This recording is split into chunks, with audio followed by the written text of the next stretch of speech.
قوة إلا بالله العلي العظيم. أعوذ بالله من الشيطان اللعين الرجيم. بسم الله الرحمن الرحيم. رب اشرح لي صدري ويسر لي أمري واحلل عقدة من لساني يفقهوا قولي.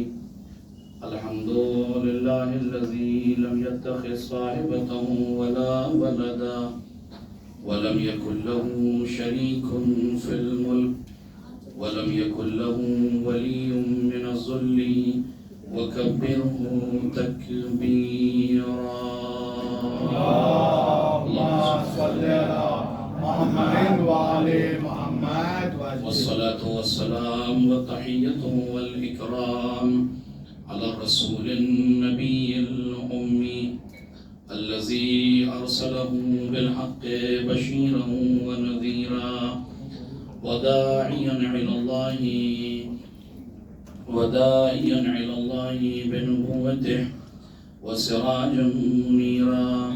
سيدنا ومولانا أبي القاسم محمد. اللهم صل على محمد وعلى محمد وعلى أهل بيته الطيبين الطاهرين المعصومين المظلومين واللعنة الدائمة الباقية على أعدائهم أجمعين من يوم ظلمهم إلى يوم الدين. أما بعد فقد قال الله تبارك وتعالى في محكم كتابه المجيد والفرقان الحميد وقوله الحق. بسم الله الرحمن الرحيم. يا أيها الذين آمنوا استجيبوا لله وللرسول إذا دعاكم لما يحييكم. صلوات الله. اللهم صل على محمد وعلى محمد. گزارش ہے سورہ حمد سورہ توحید کی تلاوت فرما کر شہدائے کربلا علیہم الصلوۃ والسلام کی بارگاہ اقدس میں ہدیہ فرما.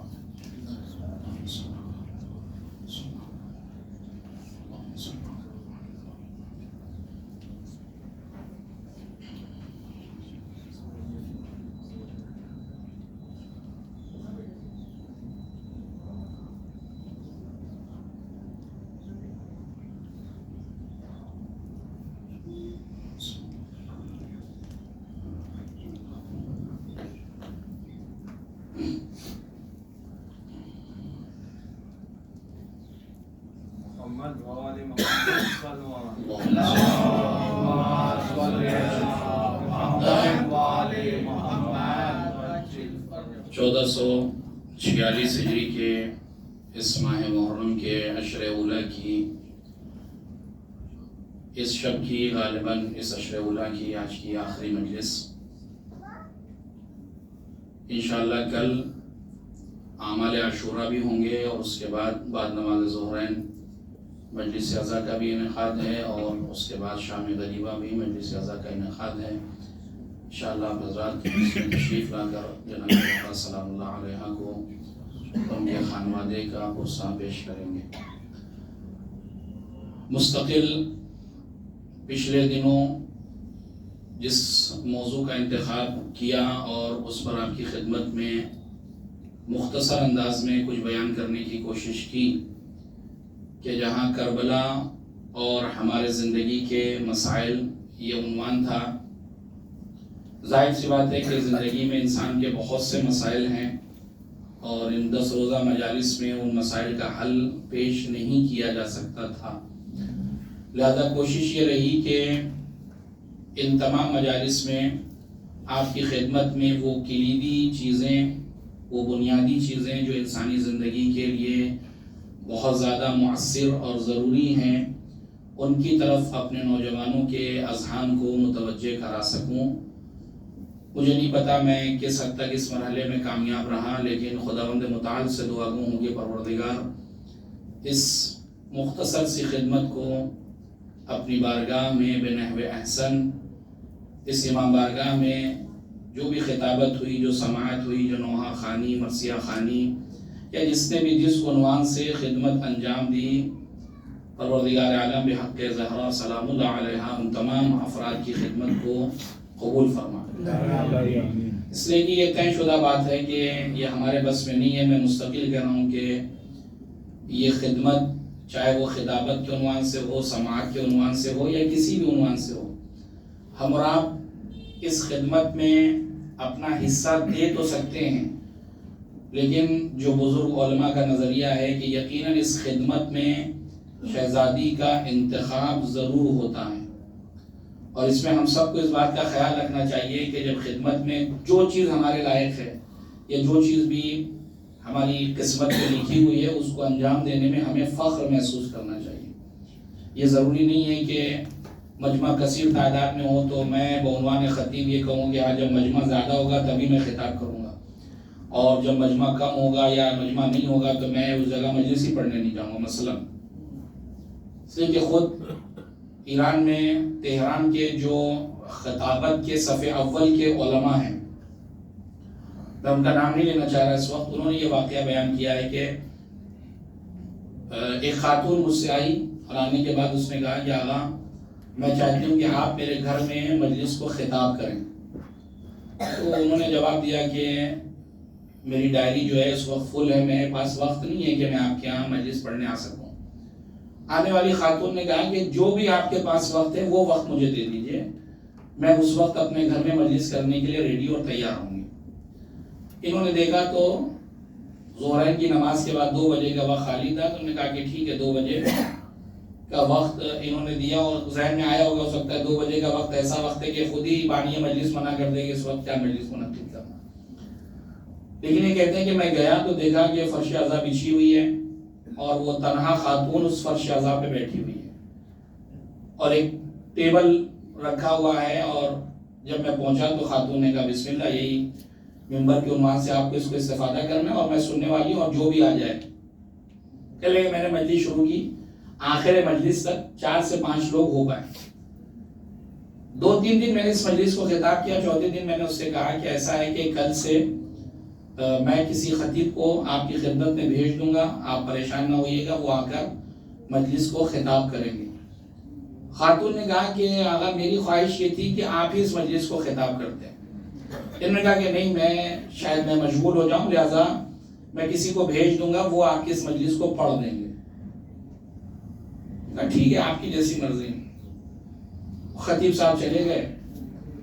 دوسرے دن جس دن انہوں نے کہا تھا کہ کوئی اور آئے گا، وقت جو مجلس کا تھا مثلا 2 بجے کا جو وقت تھا وہ 1:30 بجے مجلس پڑھنے پہنچے. اس بانی مجلس سے انہوں نے دیکھا، مسکرائی، کہا آپ آ گئے؟ کہاں میں آ گیا. کہا آپ نے تو کل کہا تھا کہ میرا آنا مشکل ہے. کہا نہیں، گھر گیا، جانے کے بعد دیگر مجالس کو خطاب کیا. شب میں جب سویا تو میں نے خواب میں دیکھا کہ ایک بہت بڑا لق و دق میدان ہے اور اس میدان میں ایسا لگ رہا ہے کہ اولین اور آخرین کا مجمع جمع ہے اور ایک منبر لگا ہوا ہے اور مختلف خطباء جو ہے وہ مجلس کو خطاب فرما رہے ہیں. اور مجھے خبر دی گئی کہ اس مجمع میں جو بانی مجلس ہے وہ شہزادی زہرا سلام اللہ علیہ. جب مجھے خبر ملی تو میں نے بھی پرچہ لکھ کے بھیجا جو وہاں کے کارندے تھے کہ میں بھی ایک خطیب ہوں، میں بھی مجلس کو خطاب کرنا چاہ رہا ہوں. وہ جب پرچہ وہاں سے گیا تھوڑی دیر کے بعد وہ پلٹ گیا، کہا شہزادی نے آپ کو منع کر دیا کہ آپ اس جگہ پہ خطاب نہیں کر سکتے. کہتے ہیں کہ یہ جملہ سننے کے بعد میری روح کانپ گئی کہ میں اتنے سالوں سے بی بی کی خدمت کرتا چلا رہا ہوں کہ آخر کیا وجہ ہوئی کہ بی بی نے مجھے منع کر دیا. لہٰذا کہتا ہے میں خود گیا بے نفس نفیس بی بی کی بارگاہ میں نے عرض کیا کہ بی بی میں آپ کے بیٹے کا خطیب ہوں اور کئی سالوں سے اس خدمت کو انجام دے رہا ہوں. شہزادی نے برجستہ ایک جملہ کہا، کل جس مجلس کو تم نے خطاب کرنے سے منع کیا تھا وہ بھی میرے بیٹے ہی کی مجلس تھی، تم نے کیسے اس مجلس کو خطاب کرنے سے منع کر دیا. لہذا معیار یہ نہیں ہے کہ تعداد پبلک کی ہے یا نہیں ہے، لوگ کتنا پبلسٹی ہوگی، کتنا لوگ واہ واہ کریں گے، لوگ کتنا میرا نوحہ سنیں گے، لوگ کتنا میری مجلس میں شریک ہوں گے. اصل معیار خلوص ہے کہ اگر آپ خلوص دل کے ساتھ 10 منٹ یا 5 منٹ بھی بہت، 1 منٹ بھی آپ فرش عزا پر آ کر بیٹھ جائیں اور سید الشہداء کی نگاہ کرم اس فرش عزا پر آپ پر ہو جائے تو انسان کی زندگی کے لیے کافی ہے. ایک صلوات بھیجیے گا محمد والے میں.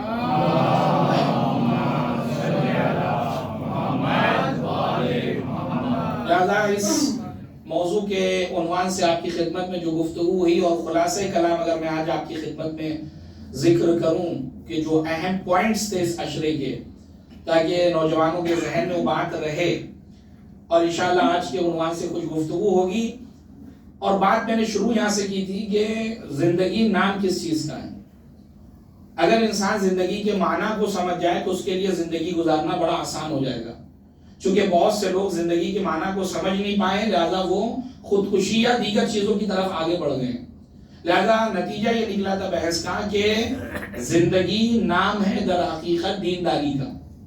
اگر زندگی میں دین ہے تو اس کا مطلب یہ انسان زندہ ہے، اور اگر اس کی زندگی میں دین نہیں ہے تو اس انسان کے پاس زندگی نہیں ہے. سوال نکل کر یہ آیا تھا کہ مولانا اگر دین ہی زندگی ہے تو ادیان تو بہت سارے ہیں. آج دنیا میں ہم نگاہ ڈالتے ہیں تو بہت سے لوگ دعویٰ کر رہے ہیں یہ دین ہے وہ دین ہے، مختلف ادیان پائے جاتے ہیں. تو کیا ہر دین زندگی بانٹ رہا ہے؟ کوئی بھی ایسا دین نہیں جو کہتا ہے کہ ہم موت بانٹ رہے ہیں، تو زندگی بانٹ رہے ہیں. تو آپ نے جو کہا ہے کہ دین زندگی ہے، وہ کون سا دین ہے جس کو لینے کے بعد زندگی ملے گی؟ قرآن نے آواز دی فَمَن يَبْتَغِ غَيْرَ الْإِسْلَامِ دِينًا فَلَن يُقْبَلَ مِنْهُ. اگر اسلام کے علاوہ کوئی دین لینا چاہو گے تو ہم دین کو تم سے ایکسیپٹ نہیں کریں گے. لہذا اسلام وہ دین ہے کہ جو میری زندگی کو زندگی بناتا ہے. اگلا مرحلہ یہ آیا کہ مولانا ٹھیک ہے اگر اسلام ہی زندگی کو زندگی بناتا ہے تو بہت سے افراد ہیں کہ جو مسلمان ہونے کا دعویٰ کرتے ہیں اور اپنے آپ کو یہ شو کرتے ہیں اور بتاتے ہیں کہ یہی وہ اسلام ہے کہ جس پر چلنے کے بعد انسان نجات پا سکتا. تو کون سا اسلام؟ آواز آئی کہ وہ اسلام جس میں یہ آیت ہو گیا یوم اکملت لکم دینکم واتممت علیکم نعمتی ورضیت لکم الاسلام دینا. وہ دین اور وہ دین اسلام جس کے اندر غدیر موجود ہو، جس کے اندر مولائے غدیر موجود ہو، جس میں اندر ائمہ اہل بیت اطہار علیہ الصلوۃ والسلام بعنوان خلیفۃ الرسول بعد رسول موجود نظر آئے تمہیں. اگر یہ دین تمہارے پاس موجود ہے تو یقیناً تمہیں جو ہے وہ کامیابی عطا کی جائے گی. ٹھیک ہے میں نے دین کو ایکسپٹ کر لیا، تو کیا دین کو صرف قبول کر لینا کافی ہے؟ کہانی قیمت کل امرئ ما یحسن. ہر انسان کی قیمت اس کی نیکیوں کی بنیاد پر لگائی جائے گی. جتنا وہ نیکیاں کرتا جائے گا، جتنا ہمارے خیر کرتا جائے گا، اس کی زندگی کی ویلیو اور قیمت جو ہے وہ بڑھتی چلی جائے گی.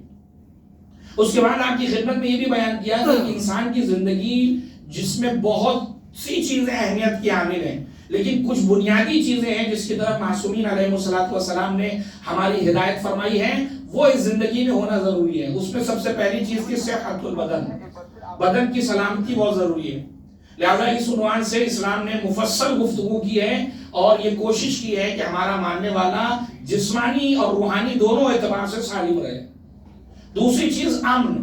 جس سماج اور معاشرے میں زندگی گزار رہا ہوں تو اس زندگی کے لیے امن و امان کا ہونا بہت ضروری ہے.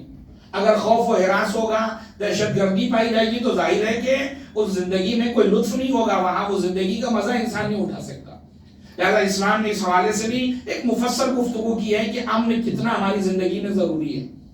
تیسری چیز جو اس انسانی زندگی کے لیے ضروری تھی وہ ہے الرزق الواسع، السعۃ فی الرزق، رزق میں وسعت ہونا. اور اس حوالے سے بھی اسلام نے مفصل گفتگو کی کہ تم کس مرحلے کو اپناؤ تاکہ تمہارے اندر رزق کی وسعت پائی جائے. اور دنیا کمانے سے بھی اسلام نے ہرگز روکا نہیں. اگر کوئی یہ کہہ رہا ہے تو غلط سمجھا اسلام کی تعلیمات سے. اسلام نے دولت کمانے سے نہیں روکا ہے، دولت کے راستے کو معین کیا ہے کہ کس راستے سے تمہیں کمانا ہے.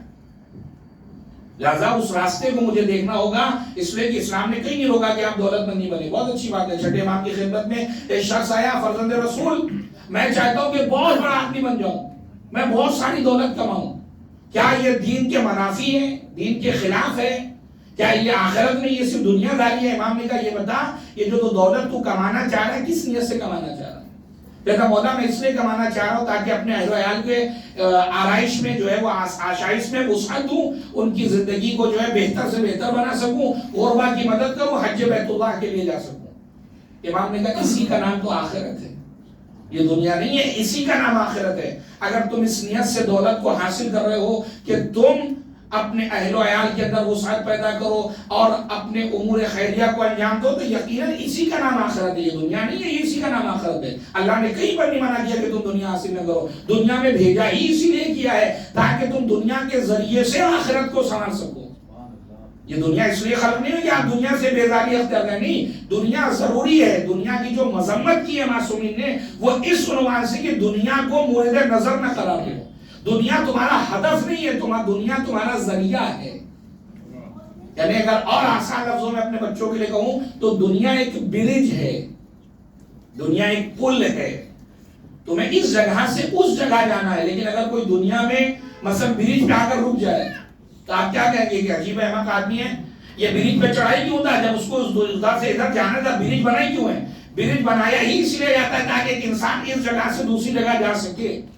اس دنیا کو بنایا ہی اس لیے گیا تاکہ جو ہمیں بھیجا گیا اس دنیا میں، اس دنیا سے ذات آخرت اختیار کر کے ہمیں وہاں پر جانا ہے۔ لہذا دنیا بہت اچھی چیز ہے، کوئی بری چیز نہیں ہے اگر انسان اس طریقے سے دنیا کو دیکھے جس طریقے سے معصومین نے ہمیں دکھانے کی کوشش کی ہے، تو دنیا اس کے لیے بہت اچھی نظر آئے گی۔ دنیا ہی کا وہ جو چیز ہے کہ جس کے ذریعے سے ہم آخرت کو حاصل کرتے ہیں۔ ایک صلوات بھیجیں گے محمد والے محمد۔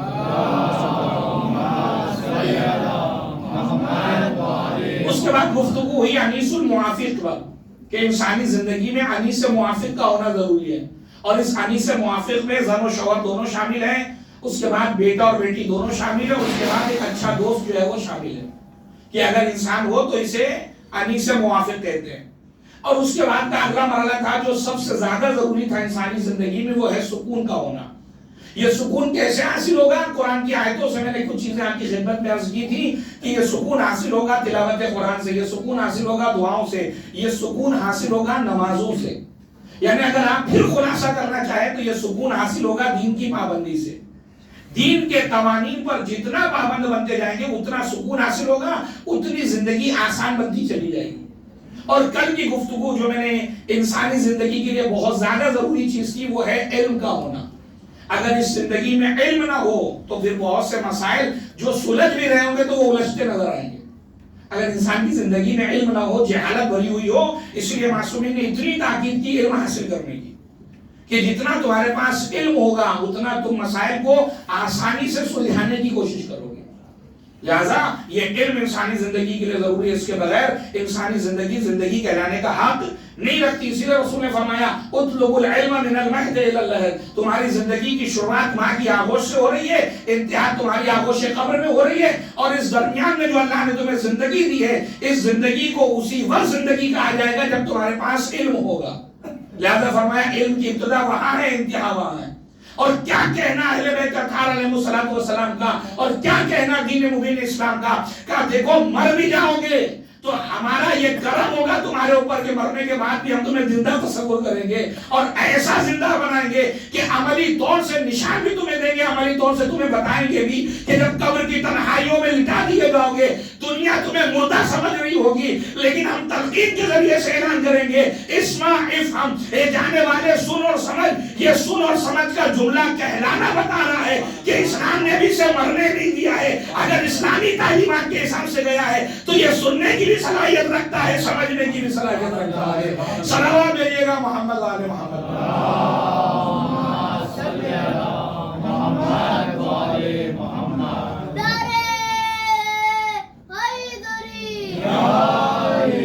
لہذا اگر دین کے پابند ہو تو ہم تمہیں اتنا اہمیت دے رہے ہیں کہ دنیا تمہیں مردہ تصور کر رہی ہے، لیکن ہم وہاں پر اسمع اور افہم کی تلقین کروا رہے ہیں، سن اور سمجھ۔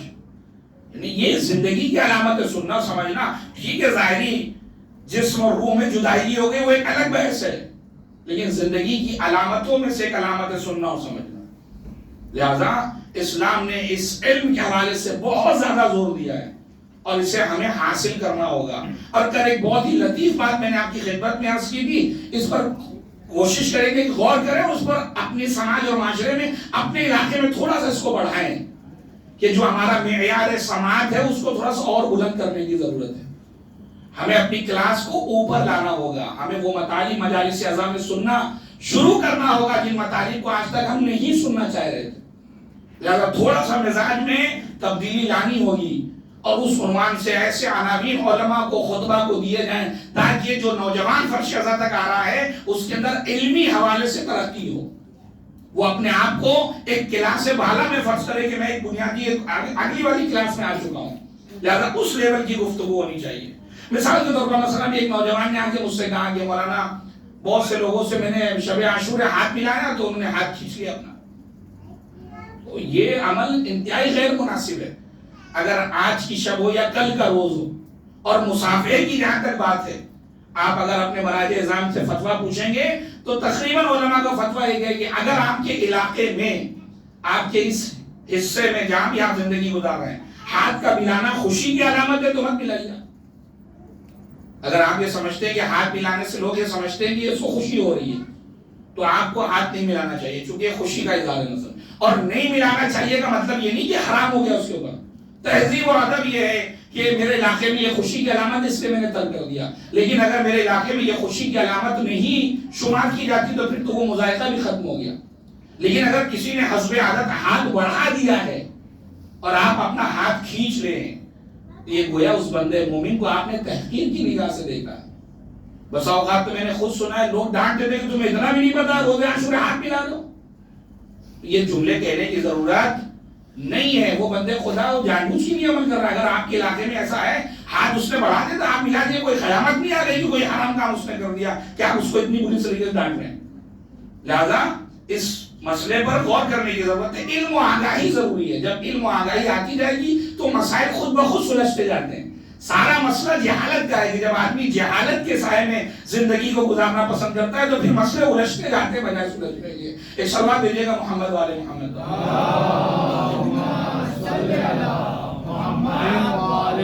اور سوال ہوتا ہے مولانا روزہ عاشورہ کام کرنے کے حوالے سے کیا ہے؟ میں مجبور ہوں یا میری ایک ایسی نوکری ہے کہ مثلا میں نہیں گیا تو مسائل نہیں حل ہوں گے، مجھے جانا ہی پڑے گا۔ ٹھیک ہے، اسلام نے کوئی حرام نہیں قرار دیا، لیکن کوشش کرنا چاہیے انسان کو کہ جیسے بقیہ اپنے ضروری ایام میں آپ چھٹی لے سکتے ہیں، اپنی پوری کوشش کریں گے کل کے دن کام پہ نہ جائے۔ لیکن اگر اتنا مجبور ہے کہ اب جانا ہی پڑے گا، مثلا آپ جائیں، کوئی شرعی حوالے سے حرام نہیں کیا آپ نے، آپ مجبور ہیں، آپ ایک ایسے ادارے سے آپ کا تعلق ہے، آپ نہیں جائیں گے مسائل بڑھائیں گے۔ یا اگر آپ روزہ عاشور اپنے جلوسۂ اعضاء میں دیکھیں، بہت سی چیزوں کی ضرورت ہوتی ہے جسے ہمیں کرنا ہی کرنا ہے، اگر وہ کام انجام نہ دیے جائیں تو جلوسۂ اعضاء مثلا کثیر تعداد میں نکلے گا۔ مثلا ایک آدمی پولیس کی نوکری ہے، مثال دے رہا ہوں، اس کی نوکری ایسی ہے کہ مثلا اسے جلوس میں مثلا ڈیوٹی لگا دی گئی، وہ شیعہ عنوان سے ٹھیک ہے شیعہ تھا، اس کی ڈیوٹی لگ گئی روزہ عاشور کے اسے جلوسِ اعضاء میں ڈیوٹی دینا ہے، تو یہ اس کا کام ضرور ہے، لیکن بہرحال ایک خدمت ہے، اگر وہ اس خدمت کو انجام نہیں دے گا تو پھر دوسرا کون انجام دے گا؟ لہذا اتنا کوئی مسئلہ نہیں ہے، اس پہ کوئی خیر و غلبہ کرنے کی کوئی ضرورت نہیں ہے۔ لہذا یہ مسائل بہت آسان ہیں اور بہت ہی سلجھے ہوئے مسائل ہے۔ ظاہر ہے کہ کل کا دن کوئی خوشی کا دن تو ہے نہیں کہ ہم خوشی کا دن اس کو فرض کر رہے ہیں۔ ہر اہل بیت کا چاہنے والے کو پتا ہے کہ کل کا دن روز غم ہے، جتنا ہو سکے ہم اس غم دن کو غم و اندوہ کے ساتھ گزاریں، جتنا ہو سکے بھوک اور پیاس کا اپنے اندر احساس پیدا کریں، اور جتنا یہ احساس بڑھتا جائے گا اتنا اپنی قربت کا احساس ہوتا جائے گا سید الشہداء کی ذات سے۔ ایک صلوات دے دیں گے محمد والے محمد۔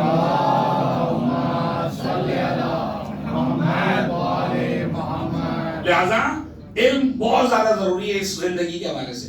اگلی چیز جو آخری چیز ہوگی، چونکہ یہ شرح تقریباً اختتام پر ہے اور یہ بہت ہی امپورٹنٹ چیز ہے، وہ ہے بصیرت۔ انسانی زندگی کو اگر واقعی زندگی بنانا ہے تو اس کی زندگی میں بصیرت کا ہونا بہت ضروری ہے، اس لیے کہ ساری چیزیں ہونے کے باوجود ہماری زندگی ہو سکتا ہے کسی مسئلے میں جا کر ہم پھنس جائیں۔ کیوں؟ اس لیے کہ ہمارے پاس بصیرت نہیں ہے۔ بصیرت کیا چیز ہے؟ اپنے نوجوانوں کی لفظ کر رہا ہوں، دو چیزیں بولی جاتی ہیں عام طور سے، بصارت اور دوسری چیز ہے بصیرت۔ بصارت یعنی ظاہری نگاہیں، بصیرت یعنی باطنی نگاہیں۔ بصارت یعنی ظاہر تک محدود ہونا، بصیرت یعنی جو چیز واقع ہوئی ہے اس کی علتوں کو تلاش کرنا کہ یہ کیوں ہوا، آخر کیوں ایسا ہوا۔ لہذا بصیرت جو ہے وہ جو انسان بصیر ہوتا ہے اس کی نگاہیں دور اندیش ہوتی ہے، وہ دور تک دیکھتا ہے، وہ چیزوں کو اینالائز کرتا ہے، اس کے بعد وہ فیصلہ کرتا ہے کہ کیوں ایسا ہوا۔ یہ بصیرت انسانی زندگی کے لیے بہت ضروری ہے۔ اگر بصیرت نہ ہو تو کبھی کبھی مومن بھی جو ہے وہ دھوکہ کھا سکتا ہے۔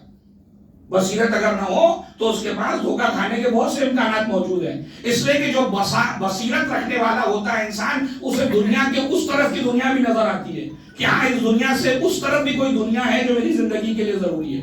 لیکن جو بصارت رکھتا ہے وہ اس دنیا تک محدود ہے, اس کی نگاہیں وہاں تک جاتی ہی نہیں ہے کہ آخر اس دنیا کے بعد بھی کوئی چیز ہے یا نہیں ہے. لہذا بصیر انسان جو ہے بہت اہمیت کا حامل ہے, اور جب بصیر انسان ہوتا ہے تو اس کی نگاہیں پھر وہ دیکھتی ہیں جو اب عام آدمی نہیں دیکھ پاتا. لہذا بصیر ہونا بہت ضروری ہے. اس لیے کہ اگر بصیر نہیں ہوگا تو شاید کسی مجلس میں نے ذکر کیا تھا کہ بصارت یعنی بصیرت نہ ہو. اگر بصیرت نہ ہو, اس کو اور میں تھوڑا سا واضح کروں تاکہ جب اگلی مثال دوں تو بات واضح ہو. مثلا آپ, بصارت کیا ہے, بصیرت کیا ہے؟ کسی نے کسی کے اوپر گولی چلائی, بصارت کیا ہے؟ میں نے اس گولی چلانے والوں کو دیکھا, یہ ہے بصارت. میں نے دیکھا کہ فلاں نے فلاں کو مار دیا.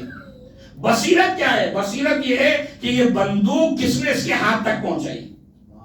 توجہ کیجیے گا, دونوں چیزوں بڑا فرق ہے. ظاہری طور سے کس نے قتل کیا اس کو پہچاننا یہ بصارت ہے, لیکن وہ کون سا آدمی ہے جس نے اس بندوق کو, اس گولی کو, اس تلوار کو ان ہاتھوں تک پہنچایا, یہ بصیرت ہے. اسلام ہم سے بصیرت کا مطالبہ کر رہا ہے. پیغمبر سے خطاب ہوا قرآن میں, پیغمبر کل آپ کہہ دیجئے ہاذہ سبیلی, یہ میرا راستہ ہے, ادعو الی اللہ علی بصیرۃ, میں تمہیں دعوت دے رہا ہوں اسلام کی لیکن بصیرت کے ساتھ. اگر اسلام کے دامن میں آنا ہے تو بصیرت لے کر آنا, بصارت والا یہاں نہیں چل پائے گا, یہ کہیں نہ کہیں جا کر پھنسے گا آگے. لہذا تمہارے لیے ضروری ہے کہ تمہارے لیے اسلام میں بصیرت ہو, تمہیں پتا ہونا چاہیے کہ یہ ہاتھ کس نے چلائے. مثلا کل کا جو واقعہ پیش آیا, خدا لعنت کرے ان واقعہ تکفیریوں کو جو مستقل اہل بیت اطہار علیہ السلام کے چاہنے والوں پر حملہ کر رہے ہیں, اور دنیا کے مختلف حصوں میں آئے دن شب عاشور اور روز عاشور بلاسٹ ہوتے ہیں, اور نہ جانے کتنے عزادار سید الشہداء اس دنیا سے شہادت حاصل کر کر چلے جاتے ہیں اپنے امام کی بارگاہ میں. آخر ہوا کی نہیں کر یہ واقعہ, اور آپ وہ کلپ جا کر دیکھیں گے تو آپ کو حیرانی ہوگی, جو بندوق لے کر وہ گولیاں داغ رہا ہے, وہ نعرے تکبیر بلند کر رہا ہے, اور یہ جملہ کہہ رہا ہے حاکم بدین کہ تم نجس ہو, لہذا تم کو مرنا پڑے گا, تم مشرک ہو. آپ سوچیں کہ یہ ذہنیت کس نے بنائی ان کی؟ یہ بھی تو ایک مسلمان ہی تھا عام طور سے, لیکن آخر یہ 100-150 سال پہلے کون سا اسلام رونما ہوا کہ جس کی ذہنیت اتنی خراب ہو گئی کہ اس نے اپنے علاوہ سب کو کافر کہنا شروع کر دیا. لہذا اب یہاں پر اس کو ٹارگٹ کرنا, وہ تو ہونا ہی چاہیے کہ وہ لعنت کا مستحق ہی ہے, لیکن اس کے ساتھ ساتھ اس مجرم کو بھی ہمیں تلاش کرنا ہوگا جنہوں نے اس فرقے کو وجود میں لایا. جب تک ہم اس واقعی مجرم کو, وہ تو ظاہری طور سے آج 100-150 سال میں جرم چل رہا ہے وہ اپنی جگہ پر, لیکن 100-150 سال پہلے جن لوگوں نے اس فرقے کو کسی مقصد کے تحت عالم اسلام کے حوالے کیا, اس کی علتوں کو تلاش کرنا ہوگا کہ کیا وجہ تھی, وہ کون سے افراد تھے جنہوں نے اسلام جو امن و امان کا مذہب تھا, جو پیسفل مذہب تھا, کیا وجہ ہے کہ اس کو اتنا برباد کیا کہ آج جہاں پر بھی اسلام کا نام ہے وہاں دہشت گردی کا نام سامنے سے جوڑ دیا جاتا ہے. اس پر غور کرنا ہوگا کہ وہ کون سے افراد ہیں کہ جنہوں نے اسلام کو بدنام کرنے کی کوشش کی, اور نہ تنہا اس زمانے میں آج بھی استقبالی طاقتیں مستقل اس بات کی فکر میں ہے, خصوصاً تشیعوں کو لے کر کہ ان کو ٹارگٹ کیا جائے, دنیا میں انہیں بدنام کیا جائے, ہر اعتبار سے انہیں ٹارگٹ کر کر دنیا کو نشان دیا جائے, دنیا کو بتایا جائے کہ یہ ایسی قوم ہے اور یہ ویسی قوم ہے. لیکن اگر میں ظاہر تک محدود رہ جاؤں اور حقیقت کی طرف توجہ نہ کروں کہ اس کے پیچھے مقصد کیا ہے, لاجک کیا ہے, تو پھر وہی میں بصارت ہوں, میرے پاس بصیرت موجود نہیں ہے. ایک صلوات بھیجیے گا محمد علی محمد پر. صلی اللہ محمد علی محمد. لہذا ایک نوجوان کو بصیر ہونا پڑے گا, اس کے اندر بصیرت آنی پڑے گی, اس کو صرف ظاہر پر ہی نگاہ رکھنی ہوگی, اس کو دیکھنا ہوگا کہ میرے کس عمل سے دشمن جو ہے وہ اسلام کے اوپر حملہ آور ہے. میرے کسی عمل سے ایسا نہ ہو کہ بجائے کہ اسلام ترقی کی راہ پر آگے بڑھے اس کی وجہ سے تنزلی آ جائے, لوگ اسلام کو ٹارگٹ کریں. لہذا وقتی طور کے لیے صحیح, لیکن مجھے سمجھنا ہوگا کہ کیا ضرورت ہے اور کیا ضرورت نہیں ہے. اگر اس باریکی کو میں سمجھ پا رہا ہوں تو پھر بہت سے مسائل میرے لیے آسان اور حل ہوتے نظر آئیں گے. لیکن پھر وہی بات ہے, مشکل وہی ہے کہ ہمیں بھی آج مشکل, آج ممبئی کی اگر میں بات کروں, ٹارگٹ ممبئی کو رکھ کر اگر اپنی نگاہ میں گفتگو کروں تو مشکل وہی ہے کہ ہمیں بھی احزاب میں تقسیم کر کے رکھا ہے. یہ فلاں تنظیم سے تعلق رکھتے ہیں، یہ فلاں تنظیم سے تعلق رکھتے ہیں، ان کا تعلق ان سے ہے، ان کا تعلق ان سے ہے، یہ مولانا کا رابطہ ان سے ہے، وہ مولانا کا رابطہ ان سے ہے، ہم ان کی بات یہ نہیں سنیں گے، وہ ان کی بات وہ نہیں سنیں گے۔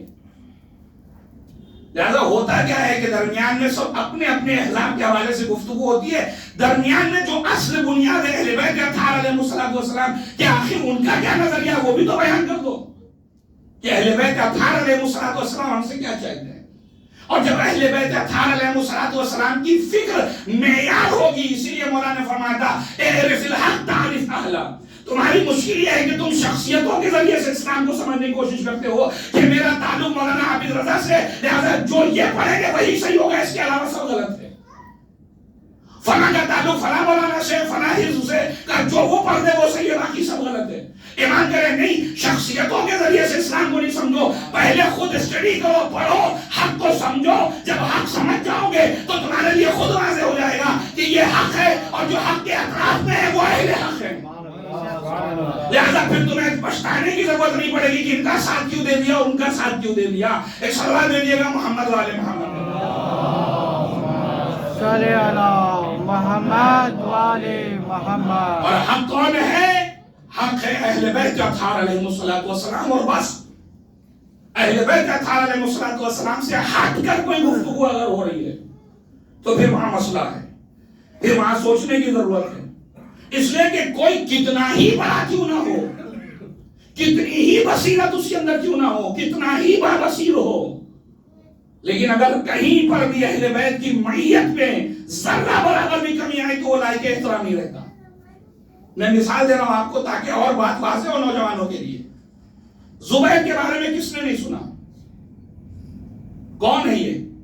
آپ نے صرف آخر میں دیکھا نا کہ زبیر جنگ جمل میں مولا کے مقابلے میں آ گیا، لیکن جا کر زبیر کی تاریخ تو پڑھیے کہ ہے کون زبیر۔ زبیر ایک عظیم پرسنالٹی ہے عالم اسلام میں، رسول اللہ کے ساتھ تھے، جنگوں میں شریک رہے، رسول اللہ کو نہ جانے کتنی جگہ اپنی تلوار کے ذریعے سے سکون پہنچایا۔ رسول اللہ کی رحلت کے بعد جب شہزادی وصیت کی ہے شہزادی نے، اس میں بھی آپ شریک ہیں۔ شہزادی کے جنازے میں جو چنندہ افراد شریک ہوئے، بعض روایتوں کے مطابق زبیر بھی اس تدفین میں شریک تھا۔ آپ سوچئے کتنا بڑا رتبہ ملا زبیر کو کہ شہزادی سلام اللہ علیہا کی تدفین میں شریک ہو رہا ہے، اور یہی پہ بات نہیں ختم ہو رہی ہے۔ اس کے بعد مولا کائنات کا دفاع کیا ہے، مولا کائنات کے ساتھ کھڑا ہوا ہے، جو لوگ مولا کائنات کے خلاف ہیں ان کے خلاف بات کر رہا ہے۔ لیکن آپ دیکھیں عاقبت کیا ہوئی، عاقبت یہ ہوئی کہ جنگ جمل میں زہیر مولا کائنات کے سامنے کھڑا ہو گیا۔ دیکھ رہے ہیں اتنا بصیرت رکھنے والا آدمی، لیکن اس کے باوجود آج لائق احترام کیوں نہیں ہے؟ کیونکہ اس نے اپنی آخری زندگی مولا کائنات کے مقابلے میں آ کر گزاری ہے۔ اسی لیے علماء کہتے ہیں کمال یہ نہیں ہے کہ تم کیا تھے، کمال یہ ہے کہ جب تم مر رہے تھے تو کیا ہو۔ توجہ کیجئے گا اس جملے پر، یہ جو ہم سے کہا جا رہا ہے کہ دعائے خلیق مستقل پڑھتے رہو، یا اللہ یا رحمان یا رحیم ثبت قلبی علی دینک، اس کا مطلب کیا ہے؟ اس کا مطلب یہ ہے کہ دنیا کے ہر چوراہے پر تمہارے خریدار کھڑے ہوئے ہیں تمہیں ختم کرنے کی کوشش کرنے کے لیے، تمہارے دین کو پتہ نہیں کون کب کیچ کر لے تمہیں پتہ بھی نہیں چلے گا۔ لہذا دعا یہ کرو کہ جب یہ آنکھ بند ہو تو اس دل میں اہل بیت اطہار علیہ السلام کی محبت کے ساتھ ان کے بتائے ہوئے راستے پر اس دنیا سے جاؤ، تب تو تمہاری عاقبت بخیری ہے۔ لیکن اگر زندگی بھر تم نے خدمت کی ہو لیکن آخری مرحلوں میں اہل بیت کے مخالفت میں اتر آئے ہو تو تم اس قابل نہیں ہو کہ تم لائق احترام کرو۔ ایک صلوات دیجیے گا محمد والے محمد، صلی اللہ محمد والے محمد۔ اور ساتھ ہی ساتھ یہ بھی ضروری ہے کہ جو انسان بصیر ہے وہ یہ دیکھتا ہے کہ ہو کیا رہا ہے۔ ایسا نہ ہو کہ اہل بیت اطہار علیہ السلام کا نام لے کر لوگ بہکا دیں، یہ بھی ایک مشکل ہے۔ آپ دیکھیں اب اس واقعے کو، آپ اس بات کو تھوڑا سا سمجھنے کی کوشش کریں۔ ابن زیاد کو جب یزید نے بھیجا ہے بصرے سے کہ تم جاؤ کوفہ، اس لیے کہ مجھے خبر ملی ہے کہ وہاں جو ہے وہ مسلم بیعت لے رہے ہیں، تمہیں کوفہ جانا پڑے گا۔ ابن زیاد بعض روایتوں کے مطابق 500 کا لشکر لے کے نکلا، کہاں کے لیے؟ کوفے کے لیے۔ کوفے سے قریب روکا، 100 لوگوں کا انتخاب کیا کہ صرف 100 ساتھ میں چلیں گے۔ سب کا لباس چینج کرایا اور خود اپنا حلیہ بھی ایسا بنایا کہ جیسے فرزند رسول تشریف لا رہے ہیں. چونکہ کوفے میں تو یہ بات پھیل چکی تھی کہ فرزند رسول آ رہے ہیں کوفہ، چونکہ مسلم نے خط لکھ دیا ہے، لہذا سب آمادہ ہیں استقبال کے لیے کہ فرزند رسول آ رہے ہیں. اور اس نے اپنا حلیہ باقاعدہ امام حسین جیسا بنایا، گویا کہ جو ہے فرزند رسول آ رہے ہیں. اور اسی طریقے سے شاکر ہوا، لوگوں نے نعرے تکبیر اور اپنا منہ ڈھانپے ہوئے تھا کہ لوگ پہچان نہ پائے کہ کون. اور وہ گھسا باقاعدہ کوفے میں، چونکہ اسے پتا تھا کہ اگر مجھے کوفے کی ابتدا میں ہی لوگوں نے روک دیا تو میں کوفے کے دارالعمارت تک نہیں جاؤں گا، قبضہ میرا قصر پہ نہیں ہو سکتا اور پھر کچھ نہیں کر سکوں گا. لہذا ضرورت ہے کہ پہلے جا کر قصر پہ قبضہ کروں، سارے جتنے بھی فوجی ہوں میرے اختیار میں، اس کے بعد میں کوفے کو خود بخود اپنے اختیار میں لے لوں گا. لہذا پہنچا ہے کوفے کے دارالعمارت تک اور وہاں کا جو نمائندہ تھا اس کو جا کے اپنا چہرہ دکھایا، وہ بھی دنگ رہ گیا کہ یہ کہاں سے آ گیا. اور اس کے بعد وہ ساری چیزیں پیش آئی. آپ نے دیکھا یعنی ابن زیاد کو بھی یہ پتا ہے کہ مجھے دھوکہ دینا جن لوگوں کو، ان جیسا لباس پہلے اوڑھنا ہوگا تب جا کے میں دھوکہ دے پاؤں گا. توجہ کیجیے گا عزیزو، ایک انسان بصیر کے لیے بہت ضروری ہے کہ صرف کوئی نام اہل بیت لے لے اور اس کے ساتھ آپ چل پڑے. نہیں، دیکھیے تو صحیح کہ اہل بیت کا نام لے کر کہیں دھوکہ تو نہیں دے رہا ہے.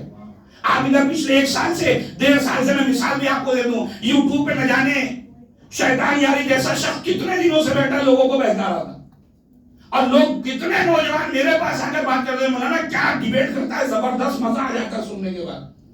لیکن آپ کو اس 1.5-2 مہینہ پہلے یہ علم ہوا یا نہیں ہوا کہ اس سے بڑا کوئی شیطان یاری نہیں ہوگا کہ جس نے خود بیٹھ کر وہاں اعلان کیا کہ جس دن آیت اللہ سستانی و آیت اللہ خامنئی حفظہم اللہ جب اس دنیا سے جائیں گے مجھے سب سے زیادہ خوشی ہوگی. آپ بتائیے یہ کیا ہے؟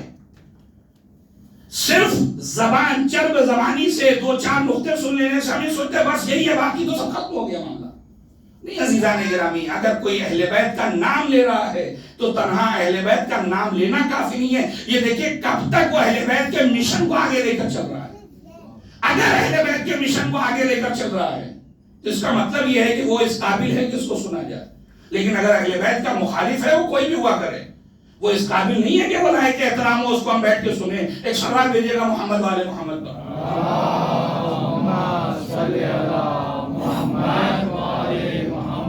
لہذا یہ بہت زیادہ ضروری ہے کہ اس مسئلے میں اپنے آپ کو وارد کریں اور سمجھنے کی کوشش کریں کہ آخر مطالبہ اسلام ہے کیا، اور ایک بصیر انسان کی علامت کیا ہے. بصیر انسان کی علامت یہ کہ جیسے اس کے اندر بصیرت آتی ہے وہ اقدام کرتا ہے، وہ بیٹھا نہیں رہتا، وہ خاموشی کی چادر نہیں اوڑھتا. جیسے ہی بصیرت اس کے اندر آتی ہے وہ فوراً اقدام کرتا ہے. مولانا کہاں سے بات کی؟ قرآن میں یہ بات. آپ پڑھیے داستان جناب موسیٰ کو پڑھیے. آپ جناب موسیٰ علیہ السلام جب وہ مسابقہ ہونے جایا کہ ادھر سے فرعون نے اپنے جادوگروں کو بلایا اور ادھر سے جناب موسیٰ پہنچے، اور فرعون کی طرف سے جو جادوگر تھے انہوں نے اپنا جو ہے وہ سحر و جادو دکھایا، سارے لوگوں نے دیکھا. ادھر سے جناب موسیٰ کو حکم ہوا کہ جناب موسیٰ آپ بھی اپنا اثر ڈالیے. جناب موسیٰ نے اپنا اثر ڈالا، وہ سب سے بڑا اژدہا بن کے اس سے سب کو نگل لیا. جب اس مرحلے کو دیکھا ہے تو اب قرآن اگر آپ پڑھیں گے تو قرآن نے جو فرعون کی طرف سے جو جادوگر آئے تھے انہوں نے کیا کہنا شروع کیا؟ آمنا برب ہارون و موسیٰ، کہ ہم موسیٰ کے اور ہارون کے رب پہ ایمان لے آئے. اب جیسی ادھر سے ادھر کہا، ادھر سے فرعون نے کیا کہا؟ تم مجھے چھوڑ کر، جو میں ربکم الاعلی ہوں، میں سب سے بڑا خدا، مجھے چھوڑ کر ادھر چلے گئے. ابھی میں تمہارے جو ہے وہ ہاتھ پیر جو ہے وہ ایک دوسرے کے مخالف سے اپنے کٹوا دوں گا، تمہیں جو ہے وہ سولی پہ چڑھوا دوں گا. اتنا کہا. سوچیں کہ فرعون کتنا بڑا ظالم ہے، سب جانتے ہیں، یہ اتنے سالوں سے دیکھ بھی رہے ہیں. لیکن وہ کون سی چیز ہے جو ان کے پاس نہیں تھی اب آ گئی ہے، جس کی وجہ سے ان کے اندر اتنی طاقت آ گئی؟ کا وہ ایمان کی طاقت تھی، وہ اللہ کی ایمان کی طاقت تھی اور بصیرت تھی. چونکہ اب تک بصارت تو تھی لیکن یہ سمجھ نہیں پا رہے تھے کہ واقعی خدا کون ہے. یہ فرعون کو خدا سمجھ بیٹھے تھے. لہٰذا اب جیسے ہی طاقت آ گئی بصیرت کی، خدا کی طاقت آ گئی، ایمان بالغیب آ گیا، اب فوراً اتنا قوی ہوئے کہ فرعون کی آنکھوں میں آنکھیں ڈال دے گئے. فخذ ما انت خاذ، تجھے جو کرنا ہے کر لے. انما تقضی فی هذه الحیات الدنیا، انما تقضی هذه الحیات الدنیا. تیری قضاوت اور تیری طاقت اسی دنیا تک محدود ہے، اور اللہ خیر بھی ہے اور باقی رہنے والا بھی ہے. آپ دیکھ رہے ہیں یہ طاقت کہاں سے آئی؟ یہ طاقت اسی ایمان کی بدولت آئی، یہ طاقت اسی بصیرت کی وجہ سے آئی ہے۔ چونکہ بصیرت آئی اور جیسے ہی آئی فوراً اقدام کیا تو اللہ نے جزا میں شجاعت بھی عطا کر دی کہ جب بصیرت آ جائے تو فوراً اقدام کرو تو اللہ اسے شجاعت بھی عطا کر دیتا ہے۔ ایک صلوات دیجیے گا محمد والے محمد۔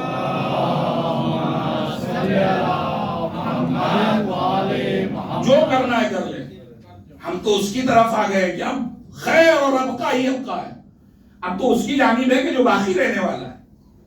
دیکھ رہے ہیں، یعنی علم تھا لیکن بصیرت نہیں تھی۔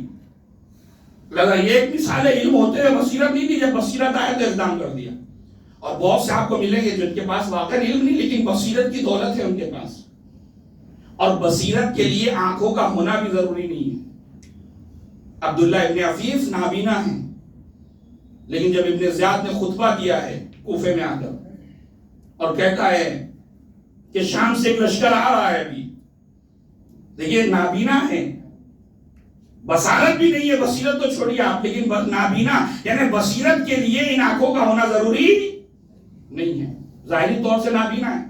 لیکن جب اس نے اعلان کیا کہ ابھی جو ہے وہ کوفے سے شام سے لشکر آئے گا اور آنے کے بعد جو ہے وہ سب کو تہس نہس کر دے گا، اور ساری چیزیں اس نے بیان کی، جب یہ کہہ چکا تو جناب عبداللہ ابن عفیف اٹھے، بڑی بڑی آنکھ والے بیٹھے ہوئے تھے، ان کے اندر اتنا دم خم نہیں تھا کہ کچھ بولتے، نابینا کھڑے ہوئے، تو جھوٹا تیرا باپ بھی جھوٹا،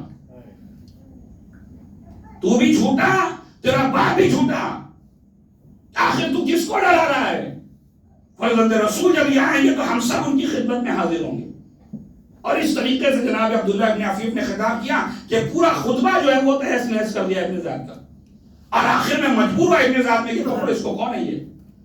اور اس کے بعد جناب عبداللہ ابن عفیف کو گھر میں جا کر پکڑا گیا، باقاعدہ ان کو شہید کر دیا گیا۔ یہ کیوں؟ اس لیے کہ جناب عبداللہ ابن عفیف کے پاس بصیرت موجود ہے۔ اور عزیزان گرامی یاد رکھیے گا میرے نوجوانوں، جب تک آپ کی زندگی میں بصیرت نہیں آئے گی، آپ چیزوں کو اینالائز نہیں کرنا شروع کریں گے، بڑی آسانی سے کوئی بھی آ کر کچھ بھی کر کے جا سکتا ہے۔ لہذا ضرورت اس بات کی ہے کہ بصیرت اپنے اندر پیدا کریں، اور جب بصیرت آ جائے گی تو پھر ممکن ہی نہیں کہ کوئی دین میں آپ کے خلاف یا آپ کے ہوتے ہوئے دین میں کوئی خرافات داخل کرنے کی کوشش کرے، یہ ممکن ہی نہیں ہے، اس لیے کہ غیر مناسب عمل دین میں ناقابل قبول ہوگا، پروردگار عالم اس عمل کو قبول ہی نہیں کرے گا۔ اور رسول اللہ نے بھی جب تبلیغ کی ہے تو اسی بصیرت کی دعوت دی ہے کہ جب آپ کے بیٹے جناب ابراہیم کا انتقال ہوا ہے، اتفاق سے اس دن سورج گرہن ہو گیا، جب جناب ابراہیم کا انتقال ہوا رسول اللہ کے بیٹے کے، بعض صحابیہ اللہ کے رسول دیکھا آپ نے، آپ کے بیٹے کے مرنے کی وجہ سے جو ہے سورج بھی غمزدہ ہے، سورج گرہن ہو گیا، رسول اللہ نے ڈانٹا کہ خبردار دوبارہ اس طرح کی بات میں نہ سنوں تمہارے منہ سے، اس لیے کہ میرے بیٹے کے مرنے سے سورج گرہن سے کوئی تعلق نہیں۔ عام آدمی کوئی ہوتا تو خوش ہوتا کہ چلو ٹھیک ہے، میرا پبلک میں اور جو پبلسٹی ہوگی اور میرے چاہنے والے اور فیض، آج کے زمانے میں فیض فالوئنگ بہت بڑھ جائے گی میری، کہ رہے بڑے پہنچے ہوئے بتائیے ان کے بیٹے کا انتقال ہوا تو وہاں تک سورج تک کو جو ہے گرہن لگ گیا۔ لیکن رسول اللہ کہہ رہے نہیں، میں ایسا کسی مسلمان کو نہیں دیکھنا چاہتا کہ جو دامن اسلام میں آئے اور بصیرت کے بغیر آ جائے، علم کے بغیر آ جائے۔ لہذا رسول اللہ نے خبردار آئندہ اس طرح کی گفتگو نہیں کرنا۔ کیوں؟ اس لیے کہ بصیرت ضروری ہے، اور جب انسان کے پاس بصیرت آ جاتی ہے تو پھر وہ مکمل طریقے سے خدا کا بن کر رہتا ہے، مکمل طریقے سے رسول اللہ کا بن کے رہتا ہے، اور مکمل طریقے سے اہل بیت اطہار علیہم الصلوۃ والسلام کا وفادار بن کے زندگی گزارتا ہے۔ ایک صلوات بھیجیے گا محمد والے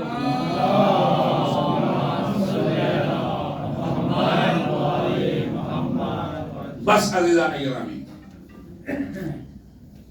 زندگی رہی تو انشاءاللہ پھر کبھی آپ سے ملاقات ہوگی، گرچہ ابھی مجالس کا سلسلہ رہے گا لیکن شاید فضائل کے عنوان سے شاید آخری مجلس ہو، لہذا بعض چیزیں جو میں نے آپ کی خدمت میں اس عنوان سے بیان کی ہیں اس پر خصوصاً نوجوان توجہ دیں کہ زندگی اگر کوئی چیز بناتی ہے تو وہ دین مبین اسلام ہے، شریعت کی پابندی ہے، دین خدا کی پابندی ہے۔ جتنا اپنے آپ کو دین کا پابند بنائیں گے خداوند متعال اپنے کرم سے اتنا ہی آپ کو عظیم بناتا چلا جائے گا۔ اور یہ دین اتنا اہم ہے کہ سید الشہداء نے اس دین کے لیے اپنے جوان لال کو قربان کر دیا، اپنے 6 مہینے کے مجاہد کو قربان کر دیا، عباس جیسے بھائی کی شہادت دے دی، گرچہ کربلا میں حسین ابن علی بذات خود دین تھے، حسین بے نفس نفیس مجسمہ دین اگر کوئی ذات ہے تو وہ حسین ابن علی کی ذات ہے۔ عزیزوں، آج رونے کے لیے بس اتنا کافی ہے کہ شب عاشور ہے، میرا مولا صرف ایک شب کا مہمان ہے۔ وہ قافلہ جو 2 محرم کو کربلا میں وارد ہوا تھا، دن گزرتے گزرتے شب عاشور آ گئی۔ بہت سیدھا اسلام ہے شب عاشور کی، سب کو بیان نہ کر سکوں گا، لیکن عزیزوں بڑی عظیم شب ہے۔ بلایا بھائی کو عباس، جاؤ، جانے کے بعد اس فوج اشقیاء سے اگر ممکن ہو تو ایک شب کی مہلت لے لو تاکہ ایک شب اور خدا کی عبادت میں گزاری جا سکے۔ یہ حسین اپنے لیے شب کی مہلت نہیں لے رہے تھے، حقیقت میں یہ یزیدیوں کو مہلت دے رہے تھے حسین ابن علی کہ تمہیں ایک شب کی اور مہلت دے رہا ہوں۔ اور اس کے فرماتے تمہیں لوگوں کو تو پتا ہی ہے، انی احب الصلاۃ لہ وتلاوت کتابہ وکثرت الدعاء والاستغفار۔ حسین کو کتنا کتاب خدا پڑھنے کا شوق ہے، حسین کو نمازیں پڑھنے کا کتنا شوق ہے، حسین کو استغفار اور دعا کرنے کا کتنا شوق ہے۔ مجھے ان تمام چیزوں سے محبت ہے، اور یہی وجہ ہے کہ شب عاشور اصحاب سید الشہداء ہر طرف سے، کوئی نمازوں میں مشغول ہے، کوئی دعاؤں میں مشغول ہے، کوئی خدا کی بارگاہ میں بیٹھا تلاوت قرآن کر رہا ہے۔ اور شب عاشور دھیرے دھیرے گزرتی جا رہی کہ ایک مرتبہ حسین ابن علی نے اپنے سارے ساتھیوں کو جمع کیا، اور جمع کرنے کے بعد ایک خطبہ دیا ہے، اور خطبہ دینے کے بعد اس نے تعریف کی ہے، انی لا اعلم اصحابا ولا اوفا ولا خیر من اصحابی۔ مجھ حسین کے علم میں نہیں ہے کہ مجھ سے زیادہ باوفا، تم سے زیادہ خیر و برکت رکھنے والے کسی کو صحابی ملے ہو۔ یہ جملے کہے ہیں، اور اس کے بعد سید الشہداء نے کہا، اے میرے اصحاب، میں تم سب سے اپنی بیعت کو اٹھائے لیتا ہوں، یہ دشمن، یہ فوج اشقیاء میرے خون کے پیاسے ہیں، تم سب جہاں چاہتے ہو چلے جاؤ، اور تم سب کی جنت کا ضامن حسین ابن علی ہے۔ لیکن عزیزو، کیا دیکھا؟ چراغوں کو گل تو کیا تھا، لیکن جب دوبارہ روشن کیا سب وہیں پر موجود ہے۔ ایک عجیب سا سکوت طاری ہے، کہیں تو کیا کریں، کریں تو کیا کریں۔ اور اس کے بعد حسین ابن علی کہتے ہیں، میرے اصحاب، اگر تمہیں شرمندگی کا احساس ہو تو ایسا کرو، میرے گھر کے کسی فرد کا ہاتھ پکڑو اور ہاتھ پکڑ کر باہر چلے جاؤ، تاکہ کل اگر کوئی کچھ کہے تو کہنا میں اسے بچا کر لایا ہوں، تاکہ تمہیں تمہاری طرف کوئی انگلی نہ اٹھا سکے۔ اللہ اللہ، حسین کس کریم کا نام ہے۔ اب سب سارے اصحاب سے یہ کہہ چکے، ایک عجیب سا سناٹا ہے، کوئی کچھ بول نہیں رہا۔ ایک مرتبہ ام المؤمنین کا لاڈلا اٹھا، اٹھنے کے بعد کہتا ہے، مولا، وہ زندگی بھی کیا زندگی جو آپ کے بغیر گزاری جائے، وہ زندگی کا کیا فائدہ جو زندگی آپ کے ساتھ میں گزاری جائے۔ ادھر جناب عباس کا یہ جملہ کہنا تھا کہ ایک کے بعد ایک صحابی اٹھنے لگا، مولا ہمیں آپ کی رفاقت چاہیے۔ کسی نے بڑھ کے کہا، مولا اگر 1000 مرتبہ زندگی دی جائے اور 1000 مرتبہ آپ پر مرنے کا موقع ملے تب بھی ہم آپ ہی کے اوپر اپنی جان کو قربان کریں گے۔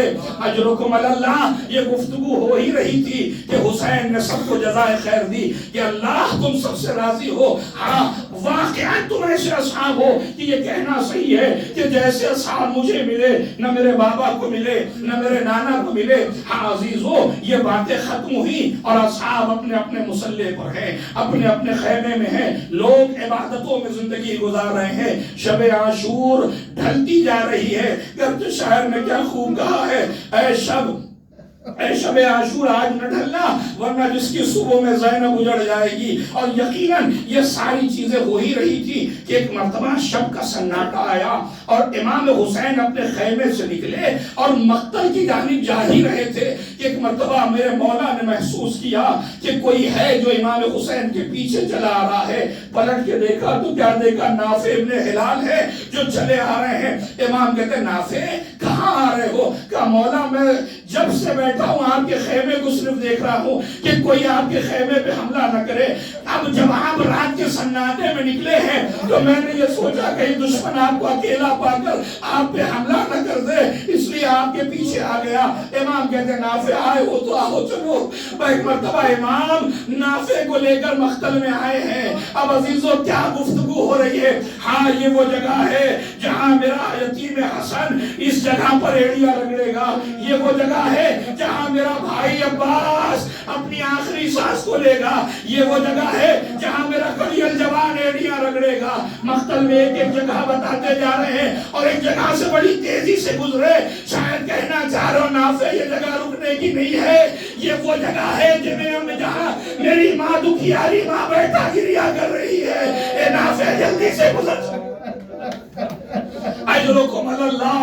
عزیزو شب عاشور زہرا کا لاڈلا ایک شب کا مہد ایک شب کا مہمان ہے۔ صبح عاشور آئی، ایک مرتبہ تن بتن کی جب لڑائی شروع ہوئی اور جب سارے اصحاب کام آ چکے، سارے بنی ہاشم کے نوجوان کام آ چکے، حسین اپنی تنہائی کو دیکھ رہے ہیں اور اسی تنہائی کا مرثیہ پڑھا، آواز دی حل من ناصر ینصرنا حل من مغیث یغیثنا۔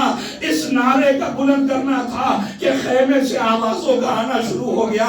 حسین گھبرائے، ایک مرتبہ گھوڑے کو ایڑ لگائی، خیمے کی جانب پہنچے، اے بہن زینب، ارے ابھی حسین زندہ ہے، یہ آوازیں استغاثہ کیسی، یہ رونا کیسا، یہ گریہ وزاری کیسا؟ ایک مرتبہ بہن زینب آتی کہتی ہے بھیا، ارے جب سے آپ نے آواز استغاثہ بلند کی ہے، اصغر نے اپنے آپ کو جھولے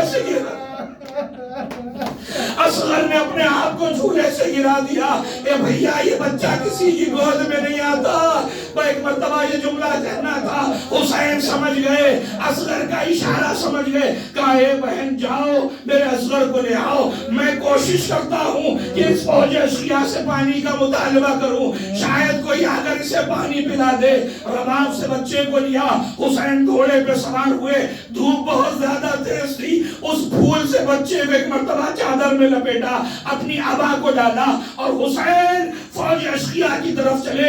فوج اشقیاء نے دیکھا، انہوں نے سوچا کہ شاید حسین قرآن لے کر آ رہے ہیں، حسین قرآن کو ذریعہ بنانے جا رہے ہیں، لیکن ایک بلندی پہ پہنچنے کے بعد ابا کے دامن کو ہٹایا۔ فوج حیران رہ گئی، ارے 6 مہینے کا بچہ، اتنا خوبصورت بچہ، لیکن جس کے ہونٹ سوکھے ہوئے ہیں، اپنی سوکھی زبان کبھی نکالتا ہے کبھی اپنے دہن میں ڈالتا ہے، عجیب منظر ہے۔ اور ایک مرتبہ حسین نے بچے کو بلند کر کے کہا یا قوم ان لم ترحمونی فرحموا ھذا الطفل، اے قوم والو اگر مجھ پر رحم نہیں کرتے تو اس بچے پہ رحم کر دو۔ الا ترونہ کیف یتلذذ طشانا، کیا تم نہیں دیکھ رہے ہو کہ یہ بچہ پیاس کی وجہ سے کیسے تلذی کر رہا ہے؟ اجرکم اللہ۔ عزیزوں میں اس کا ترجمہ کیسے کروں؟ خدا کی قسم میرے وجود میں اتنی طاقت نہیں ہے۔ تلذی عرب اس کیفیت کو کہتے ہیں کہ جب مچھلی کو پانی سے باہر نکال دیا جائے اور مچھلی اپنی آخری کیفیت کو پہنچے، تڑپ تڑپ کر جب وہ آخری منزل پہ آتی ہے تو آپ نے دیکھا ہوگا کہ مچھلی اپنے آخری مرحلے میں منہ کھولتی ہے بند کرتی ہے، پھر منہ کھولتی ہے بند کرتی ہے، عرب اسے تلذی کہتے ہیں۔ حسین کہے کیسے تم نہیں دیکھ رہے کہ میرا بیٹا پیاس کی شدت سے کبھی منہ کو کھولتا ہے کبھی بند اجرکم اللہ، کیا تم نہیں دیکھ رہے؟ عزیزو یہ وہ منظر تھا کہ فوج اشقیاء میں عجیب انقلاب پیدا ہونے لگا۔ عمر صاحب کے دائنہ ہرملا، ارے ہرملا تو کہا ہے اختہ قلاب الحسین، حسین کے قلاب کو قطع کر دے۔ ہرملا دو زانو ہو کر بیٹھا، تیر سے شعبہ جس سے جانوروں کا شکار کیا جاتا تھا، ایک مرتبہ چلے کمان میں تیر کو چھوڑ کر علی اصغر کی طرف رخ رہا کیا۔ اصغر نے تیر کو ہٹا دیکھا، ایک مرتبہ ہمک کے گلے پہ تیر کو لیا، تیر گلے کو چہتا ہوا بازوئے حسین نے نہ جانے مقتل نے اس جملے کو کیسے توضیح دی ہے۔ اہل مقاتل لکھتے فضوں میں حق طفلو من العزن الى العزن، بچہ ایک کان سے دوسرے کان تک ذبح ہو گیا۔ اے عزیزوں میں اس کا معنی نہ کر سکوں گا، اس لیے کہ جب تیر آتا ہے تو اگر بدن میں لگتا ہے تو سوراخ ہو جاتا ہے، گلے میں لگتا ہے تو گلے کو پھاڑ دیتا ہے، لیکن یہ عجیب تعبیر ہے مقتل والوں کی کہ بچہ ایک کان سے دوسرے کان تک ذبح ہو گیا۔ عزیزوں اس کی وجہ یہ تھی کہ تیر بہت بڑا تھا، علی اصغر کا گلا بڑا چھوٹا، رباب کے بیٹے کا گلا بڑا چھوٹا تھا، اور تیر بڑا تھا، لہذا اس کان سے ان ساتھ ذبح ہو گیا بچہ. اجرکم اللہ. حاضر ہو حسین نے اس عجیب کیفیت کو دیکھا. روایت کہتے فانقلب الصبی علی ید الامام. بچہ حسین کے ہاتھ میں منقلب ہو گیا. شاید علی اصغر کہنا چاہ رہے بابا صبح سے آپ نے جانے کیسے کیسے منظر کو دیکھا, اب اپنے اس بچے کو منظر کو نہ دیکھ پاؤں گے. لہذا حسین کی آغوش میں بچہ پلٹ گیا کہ میرا چھنا ہوا گلا باپ نہ دیکھ, میرا چھنا ہوا گلا میرا باپ نہ دیکھ سکے. عزیزو بس میں نے ختم کیا, آخری منزل پر آ گیا. عزیزو پورے واقعے کربلا کو اٹھائیے. حسین نے کہیں پر بھی آپ کو یاد نہیں کیا ہے, کہیں پر یہ نہیں کہا کہ جب قاسم کا لاشا اٹھایا ہو اور کہا اے میرے شیعو کاش کہ تم ہوتے اور دیکھتے میں کس طریقے سے قاسم کا لاشا اٹھا رہا ہوں. کاش اے شیعو تم ہوتے تو تم دیکھتے میں عباس کا کیسے لاشا اٹھا نہ سکا. کاش کہ تم دیکھتے علی اکبر کی کیا کیفیت تھی. کاش کہ تم دیکھتے اور محمد کس طریقے سے دنیا سے گئے. کچھ نہیں کہا, ایک جگہ آپ کو یاد کیا ہے اور وہ جگہ یہی پہ تھی جب علی اصغر کا گلا چھن گیا. آواز میں لائی تکو فی یوم عاشورا. اے میرے چاہنے والو, ارے تم کاش عاشورا میں ہوتے, تمہیں کربلا میں ہوتے, تم دیکھتے میں اپنے بچے کے لیے کیسے پانی مانگ رہا اور بجائے پانی دینے کے میرے بچے کا کیا حشر کیا. اجرکم اللہ. حسین نے اپنی ابا کے دامن میں علی اکبر اصغر کو چھپایا اور ایک مرتبہ خیمے کی طرف چلے, لیکن کچھ سوچ کر پھر واپس آئے. پھر جاتے ہیں انا للہ و انا الیہ راجعون. ارے اب تک جو شہید کی لاش لا رہا تھا وہ تو مرنے ہی کے لیے گیا تھا, لیکن میں تو رباب سے بچے کو یہ کہہ کر لایا تھا کہ مجھے دے دو میں پانی پلا لاؤں. ہائے کیسے ماں کا سامنا کروں گا. لیکن عزیزو آخر وہ مرحلہ آیا. حسین خیمے تک آئے, سکینہ کھڑی دے گئی, آواز دی بابا ارے آپ علی اصغر کو پانی پلا لائے. شاید کہنا یہ چاہ رہے ہو بابا علی اصغر کو تو پانی پلا دیا, اے بابا آپ کی سکینہ بھی تو پیاسی ہے. مطلب حسین نے کچھ نہ کہا, ابا کے دامن کو ہٹایا. بچی نے عجب منظر دیکھا, دوڑتے ہوئے خیمے لگے. اماں ارے میرا 6 مہینے کا بھیا مار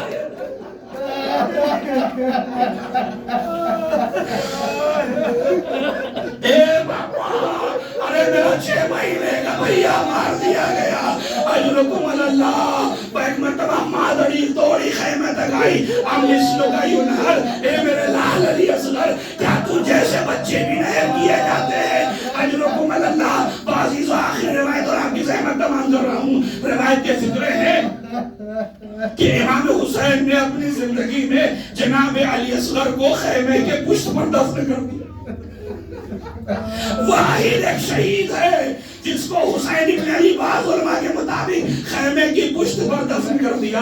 عزیزوں مجھے نہیں پتا کیسے دفن کیا. ننھی سی قبر کھود کر اصغر کو گاڑ کر شبیر اٹھ کھڑے ہوئے دامن کو تھام تھام کر. عزیزوں قبر کو جب بنا چکے قبر پر رخسار رکھ کے حسین زار و قطار ہو رہے ہیں. ہائے میرا پھول جیسا بچہ, ہائے میرا بیٹا علی اصغر. عزیزوں یہ بات ختم ہو گئی, لیکن جب حسین بھی شہید ہو گئے اب جو قیامت کی بات روایت میں کہ مادر خیمہ پہ کھڑی ہے اور کسی نے آ کر خبر دے دی کہ لعین نیزہ لیے زمین کربلا پر مار رہے ہیں کہ ایک چھوٹا سا بچہ بھی تو حسین لائے تھے, اس کی لاش نظر نہیں آتی. ایک مرتبہ پشت خیمہ پر جب ایک لعین نیزہ مارا, علی اصغر کا جنازہ بھی ساتھ میں نکل آیا. ماں کے سامنے جسم و تن میں جسم اور سر میں جدائی کی, ماں کھڑی دیکھتی رہ گئی.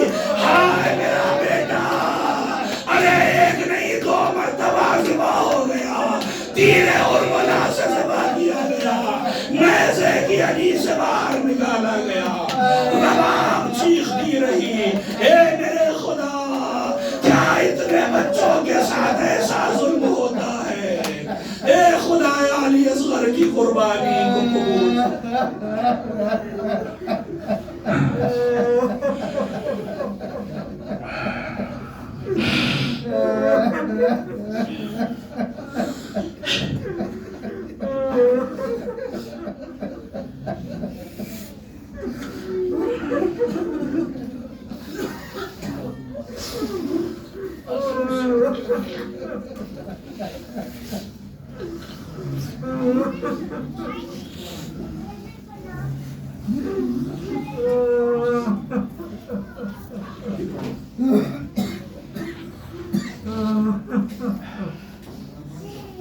حضرات، ایک مرد مومن کی طرف سے یہ اعلان ہے، وہ کسی